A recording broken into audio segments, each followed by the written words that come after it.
Ardiansyah, sopir taksi online di Palembang, nyaris menjadi korban perampokan oleh pelanggannya di dekat Aubi Gym, Talang Kelapa, Palembang, Minggu 15 Mei 2022. Beruntung, perampokan ini berhasil digagalkan oleh warga sekitar yang awalnya menduga peristiwa tersebut adalah perkelahian.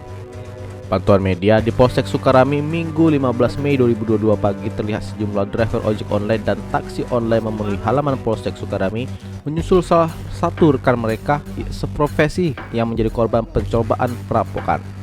Saat dibincangi, korban Ardiansyah mengatakan peristiwa bermula saat dirinya mendapat orderan dari akun Ahmad pada Sabtu 14 Mei 2002 pukul 23 waktu Indonesia Barat untuk menjemput di PS Mall menuju Talang Kelapa. Namun saat sampai tempat tujuan, korban mencurigai gerak-gerik pelaku. Diceritakannya, pelaku berhasil mengarahkan alat setrum ke leher korban hingga dirinya nyaris pingsan. Namun korban berhasil membuka pintu mobil dan meminta tolong. Hal ini kemudian membuat warga dan pengguna jalan bingung, namun korban menjelaskan kejadian yang dialaminya.